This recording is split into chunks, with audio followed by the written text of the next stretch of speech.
Hello and welcome to the Literary Lair. It's Towel Day yet again. Or rather, it was a couple days ago. Long story short, I got sick and I had to delay production a couple days. Anyway, I've been doing this show a lot longer than I thought I would. Back when I started this show, I had a rather short-sighted viewpoint. I honestly did not expect to still be doing this show 4 years later. While I wouldn't trade that for the world, that viewpoint led to some poor decisions on my part. You see, I burned through my supply of Douglas Adams books in 2013 because they were easy reviews, as I had already read them several times. And I didn't know that I'd eventually start doing annual Towel Day videos, and so I've sort of run out of Douglas Adams material to talk about. I would talk about the movie, but I'd rather talk about good things related to him rather than bad things. But there is one final Hitchhiker's Guide to the Galaxy book left to talk about. In 2009, 8 years after Douglas Adams' passing, and 30 years after the publishing of the first Hitchhiker's novel, and with the permission of Adams' widow, a sixth, and as of the writing of this video, final Hitchhiker's Guide novel was published, titled And Another Thing. We won't be covering the sixth book, And Another Thing, because it wasn't written by Douglas Adams. And it's just okay. Nothing spectacular. I was waiting for that. Yeah, so when I first read this book, I didn't like it very much. I'll go into my reasons why later, but I just wanted to point out how much I've changed since then. New outfit, new camera, and a new outlook on which books I dislike and why. Anyway, back to And Another Thing, the sixth book in the series, written by Owen Colfer, author of the Artemis Fowl series, which I haven't read, but I have heard very good things about. This takes place directly after the conclusion to the final book, Mostly Harmless, in which the Vogons destroy Arthur Dent's Earth and every single parallel Earth that exists, so they can finally file the paperwork for destroying Earth to make way for the hyperspace bypass all the way back in the first book. If you haven't read the series and don't want to watch my previous reviews, which aren't very good, I'll give you a crash course in the important stuff you need to know. Basically, what you need to know is that Earth was destroyed, and only 2 humans survived. Arthur Dent, who was saved by his friend Ford Prefect, who was an alien from a planet somewhere in the vicinity of Betelgeuse, and not actually from Guildford after all, as he had led Arthur to believe, and Trisha McMillan, aka Trillian, who was saved since she went traveling the galaxy with Galactic President Zaphod Beeblebrox, who she had met at a party at a flat in Islington right before meeting Arthur, who she ditched in favor of Zaphod. They have many misadventures with other characters like Slarty Bartfast, a planet builder who made the fjords in Norway, and Marvin the Paranoid Android, who has a genuine people personality, which leaves him with depression. And their adventures normally center around the wackiness of the universe. In the fourth book, Arthur returns to Earth, which had been saved by the dolphins, as a gesture of goodwill, since humans lack the ability to leave Earth before its destruction, unlike the dolphins. He falls in love with a woman named Fenchurch, and goes exploring the galaxy with her. However, since she is from a plural zone, traveling through hyperspace can be dangerous, and she disappears during their trip. Devastated, Arthur starts wandering around the universe, looking for her, financing his travels through space by donating genetic material. In the final book, Arthur, Ford, and Trillian, along with Arthur and Trillian's daughter, random frequent flyer Dent, conceived through the aforementioned genetic material, were all killed when the Earths exploded, except they didn't. They were in fact saved by the Guide Mark II, which placed them into stasis during that final moment, and that's where they are when the book starts. So let's take a look at the sixth book in the increasingly inaccurately named Hitchhiker's trilogy, and see if Owen Colfer can capture the magic that Douglas Adams had.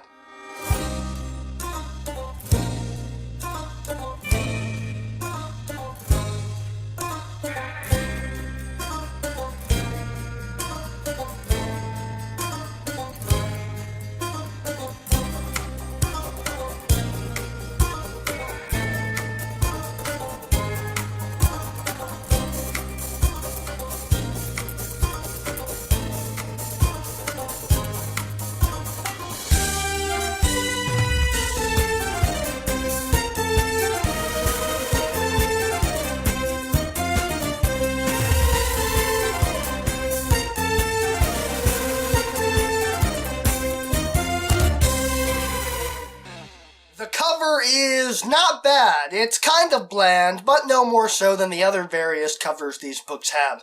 It's just a Viking ship with a giant neon sign that has the title written on it on a generic space background. Though I suppose you're not reading this based on the cover, you're reading it so you can see the series end on a higher note than Mostly Harmless did. Anyway, let's get to the story. The 3 humans and 1 Beetlejuicean are inside the Guide Mark II construct simulation, living out their lives based on whatever they want, while actual time is frozen around them.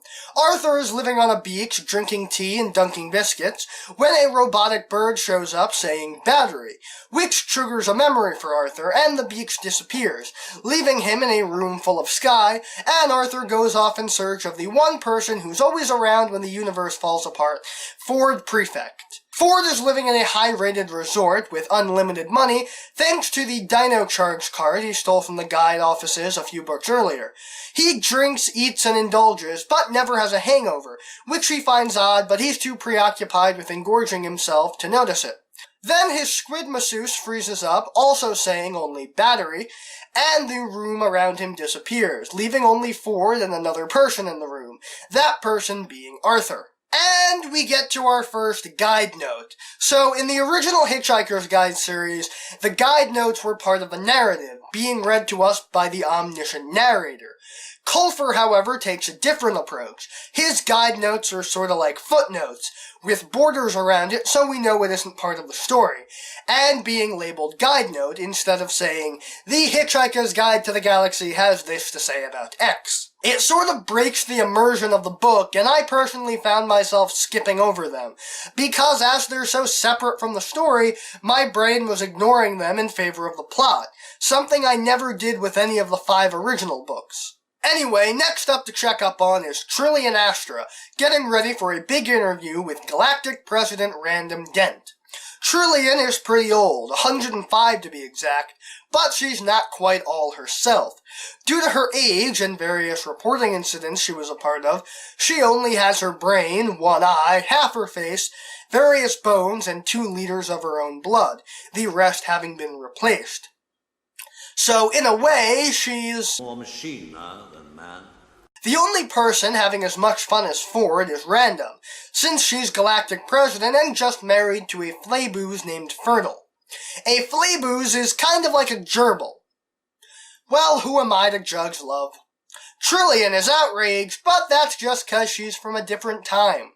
Of course, naturally, the flayboos starts to say battery, and the 2 women are left in the same room as Ford and Arthur. The Guide Mark II explains that they're in a construct because Random, the Guide's secondary master, wished that she could live out her life, and the Guide obliged, bringing Arthur and Trillian plus Ford along for the ride. But the battery is dying, so they're about to be killed by the Vogons yet again. The Guide begins releasing them, and they return to their young appearances, and Random becomes despondent because Fertile, her love, no longer exists.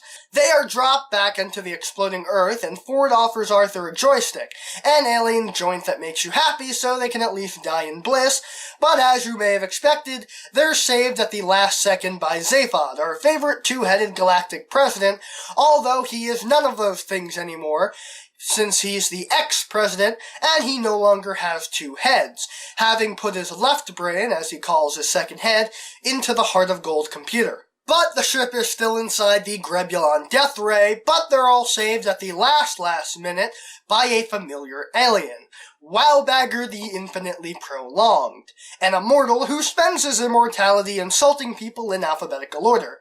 He had shown up intermittently as a recurring character insulting people, and this time his target is Zaphod. They ask him to help them escape the death ray, and he agrees to save them if Zaphod can agree to get a god to kill Wowbagger, as he does not want to be immortal anymore. They're brought aboard the ship, which Wowbagger says was stolen from Thor, and then sold to him, and given a shower and shave, with Arthur being given improved vision and a kidney stone removal, in addition to new clothes. The computer also creates a holographic form from Arthur's memory, taking the image of Fenchurch. Wowbagger goes to get his part of the bargain from Zaphod, and the book transitions to the planet Nano, run by Hillman Hunter, which is looking for a god interviewing for the position, starting with Cthulhu. But it doesn't work out. Back to the main plot, Zaphod heads for Asgard to make good on his promise of getting a god to kill Wowbagger, hoping to meet Thor. But he's stopped by Heimdall because of something he did to Thor involving a sub-ether video that made him the 68th most popular god, and he's not seeing visitors.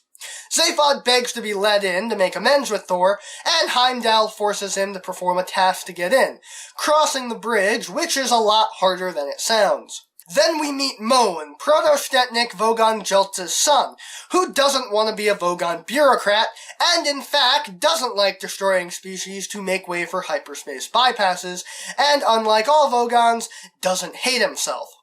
And he resolves to save the remaining humans, which Jeltz is on the way to destroy, so they can file the paperwork, hopefully without getting flushed out an airlock.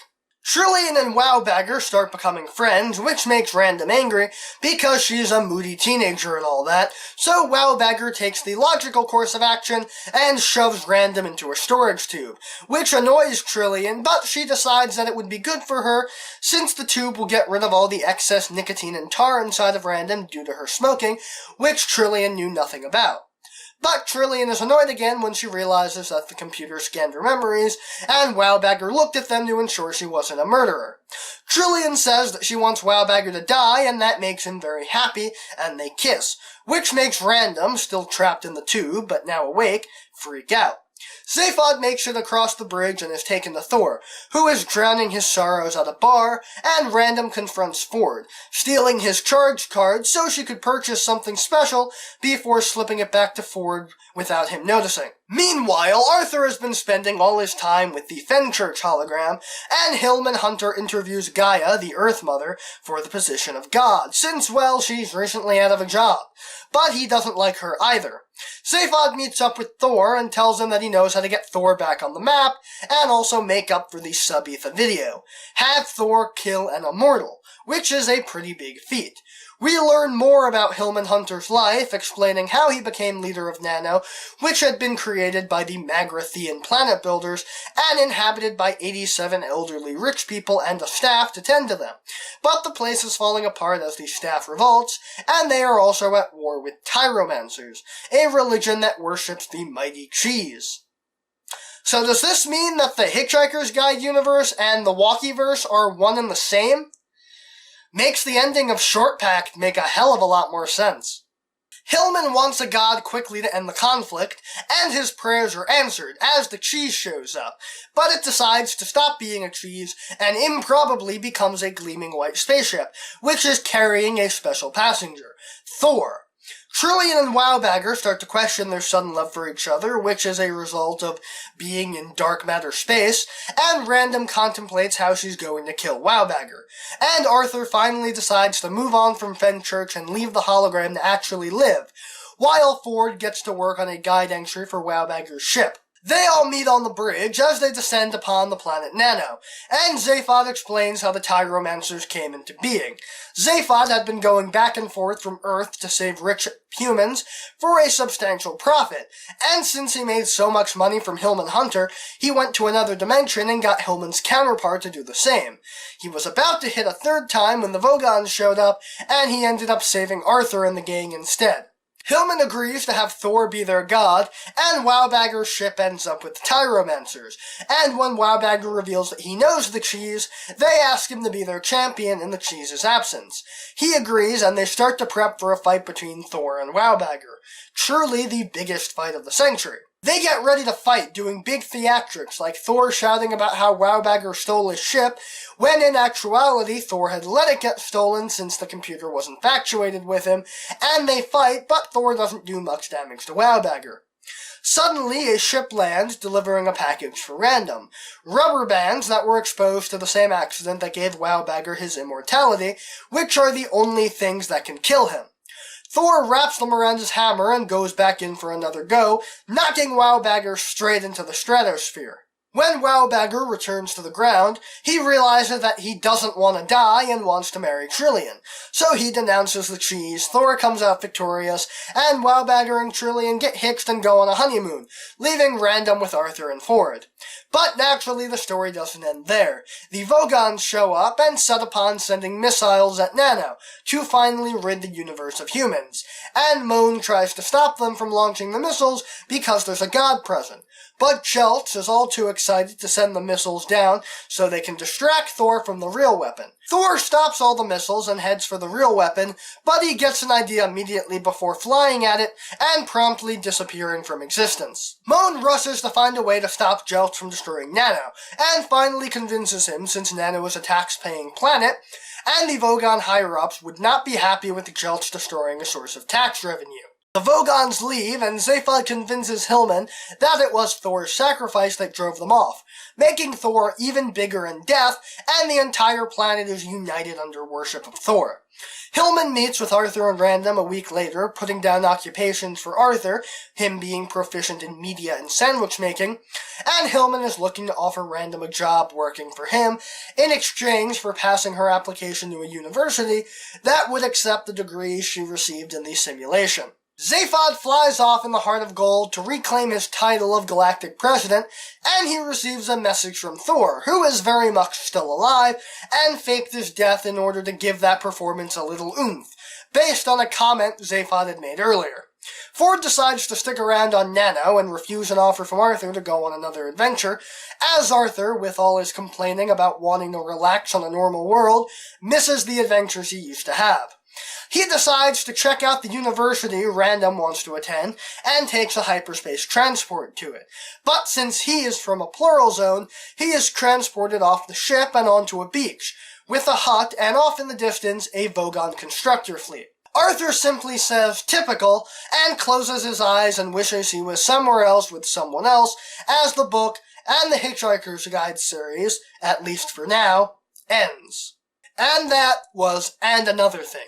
Was it good? Yes and no. It's certainly no match for the stuff written by Adams, but it's a decent book otherwise. The guide notes are very immersion-breaking and aren't as funny as what Douglas Adams put into his. The characters are written correctly, and no one acts out of character, and I applaud Colfer for not doing the obvious thing and putting Arthur and Trillian together. I also appreciate that everyone got a happy ending except for Arthur, because that's, as he said, typical. The new characters are interesting, Hillman Hunter for one being an interesting addition, and very reminiscent of the Golga Frinchen captain from the second book. It's also nice to see a Vogon that isn't an asshole, and Moan being the one Vogon who doesn't want to destroy humanity was refreshing. But this is probably my least favorite of the books. It just doesn't have the stuff that the original books had. I liked it a lot more the second time around, but it still has its issues. There's a lot of extraneous stuff that if it had been sprinkled with Douglas Adams' unique wit, probably would have been funny, but from Colfer, I just find it extraneous. It's a decent book. As I said 3 years ago, it's just okay.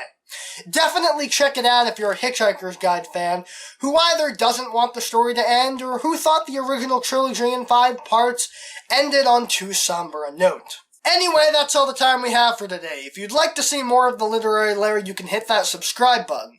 And if you have any comments or complaints about the video, you can put those in the comment section below. And if you enjoyed this video, show it to your friends and share it around the internet. And maybe consider supporting the show on Patreon. See you next time.